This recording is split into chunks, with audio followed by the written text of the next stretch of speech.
धोखेबाज बीवी। गौरी दिखने में जितनी सुंदर उतनी ही अमीर। पिता के पास पैसों की कोई कमी नहीं, लेकिन गौरी को संतोष से प्यार था।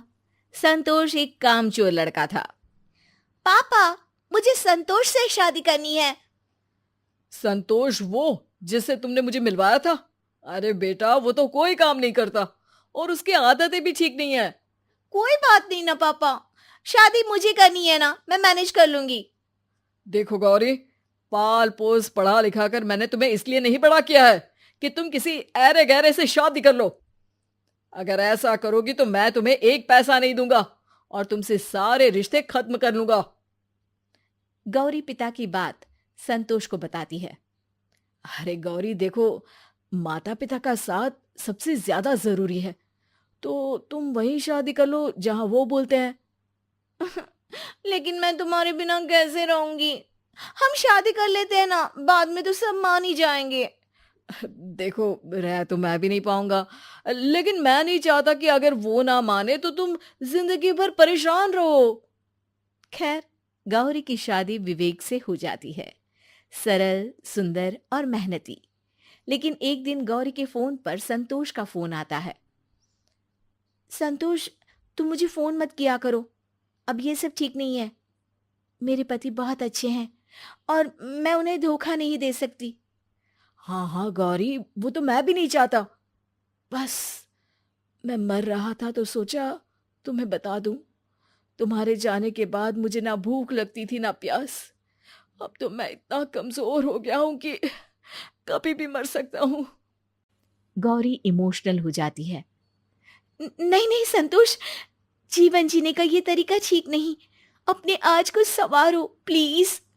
क्या करूं, पिता की बीमारी में काफी पैसे लग जाते हैं, कुछ बचता ही नहीं। तुम मुझे अपना अकाउंट नंबर दो, मैं तुम्हें कुछ पैसों की मदद कर देती हूँ। जब तुम्हारे पास पैसे आए तो लौटा देना। अरे नहीं नहीं, मैं इतना भी बेगैरत नहीं हूं जो अपनी गौरी से पैसे लूं। तुम ठीक बोल रहे हो। संतोष सक पका जाता है। अरे नहीं नहीं, मतलब तुम इतना जिद कर रही हो तो दे दो, लेकिन हाँ, अकाउंट में नहीं, कैश लेकर तुम खुद आओगी मुझे देने पैसे। मैं अपनी गौरी को देखना चाहता हूँ।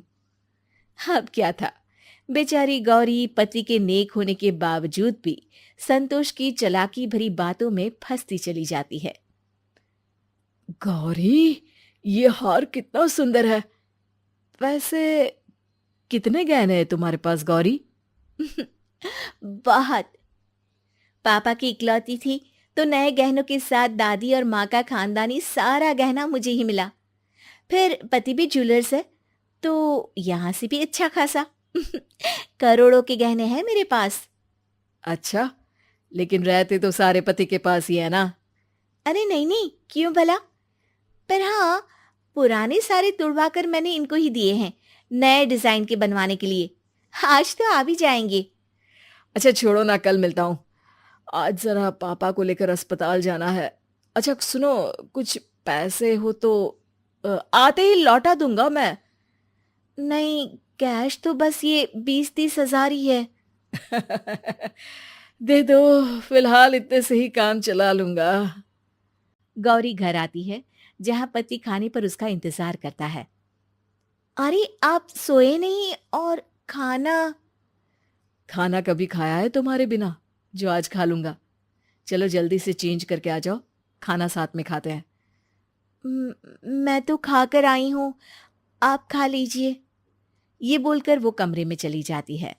अब गौरी और संतोष का मिलना जुलना बढ़ जाता है। वहीं संतोष की माँ उस पर शादी का दबाव बनाती है। अरे संतोष, कोई नौकरी कर ले तो कम से कम मैं किसी लड़की के घर वालों से बात करने लायक तो बनूं। अरे माँ, सोने का अंडा देने वाली मुर्गी हाथ लगी है, तो मैं क्यों नौकरी करके अपनी जिंदगी के सुनहरे पल खराब करूं? हैं? सोने का अंडा? अरे वैसे बेटा, मैं पूछने ही वाली थी कि इतने पैसे तू ला कहां से रहा है। अरे माँ, ये तो छोटी मोटी चाल है। अभी तो मैं वो गेम खेलूंगा कि करोड़ों का माल एक ही बार में झोली में। माँ को संतोष की बात समझ में नहीं आती है और वो वहां से चली जाती हैं। अरे शादी हो गई है तो क्या होता है, छोड़कर आ जाओ पति को। गौरी कुछ सोचती है। नहीं नहीं, पापा की बदनामी होगी। और फिर सवाल तो वही है ना कि कैसे तुम घर चलाओगे। कल को बच्चे होते हैं तो उनकी भी तो जिम्मेदारी होगी। हाँ, बोल तो तुम सही रही हो। मैं ना एक बिजनेस करना चाहता हूँ, लेकिन उसमें बहुत पैसा लगेगा। पर हाँ, एक बार बिजनेस सेट हो गया तो ये जो गहने मिले हैं ना तुम्हें ससुराल और मायके से, इसके भी 3 गुना गहने मैं तुम्हारे लिए अकेले ले आऊंगा। गौरी कुछ सोचती है। संतोष, अब तो मैं भी तुम्हारे बिना नहीं रह सकती, पति के साथ भी नहीं रह सकती, क्योंकि मैं प्यार तो तुमसे ही करती हूँ। तुम्हारा बिजनेस चल पड़ेगा तो पापा को भी मना लूंगी। हाँ, लेकिन बिजनेस में लगने वाला पैसा कहाँ से आएगा गौरी? देखो संतोष, ये हो सकता है कि मैं सारे गहने लेकर तुम्हें दे दूं। फिर बिजनेस सेट हो जाए तो वो सारे गहने तुम मुझे वापस कर देना और मैं उन लोगों को वापस लौटा दूंगी। और फिर मैं तुम्हारे पास आ जाऊंगी, हमेशा हमेशा के लिए। संतोष को तो जैसे मन मांगी मुराद मिल गई हो। ठीक है गौरी, जैसा तुम सही समझो। लेकिन देखो, ये काम ना कल ही कर देना। मैं नहीं चाहता कि मैं तुमसे और दूर रहूं। प्लान के मुताबिक गौरी चोरी से सारे गहने संतोष को दे देती है। गौरी, मैं 2 महीने में काम सेट करके वापस आ जाऊंगा। गहने छुड़वा कर तुम उन लोगों को दे देना, फिर हम दोनों साथ रहेंगे। गौरी भी खुश हो जाती है। लेकिन 2, 3, 4, 5 महीनों के बाद 7, 8 महीने भी बीत जाते हैं, लेकिन संतोष तो वापस नहीं आता। गौरी समय के साथ परेशान सी रहने लगती है। वो ना तो कुछ खाती है और ना ही कुछ पीती है। गौरी, मैं भी अब तुम्हारे साथ भूख हड़ताल में रहूंगा। मैं तुम्हें यूं मरता नहीं देख सकता गौरी। पति गौरी को अपने हाथ से खाना खिलाने की कोशिश करता है, लेकिन उसके प्यार को देखकर गौरी फूट फूट कर रोने लगती है।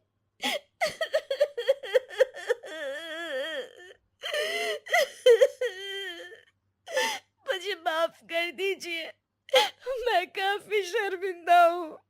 मैंने आपके जैसे देवता समान पति को धोखा देने की कोशिश की।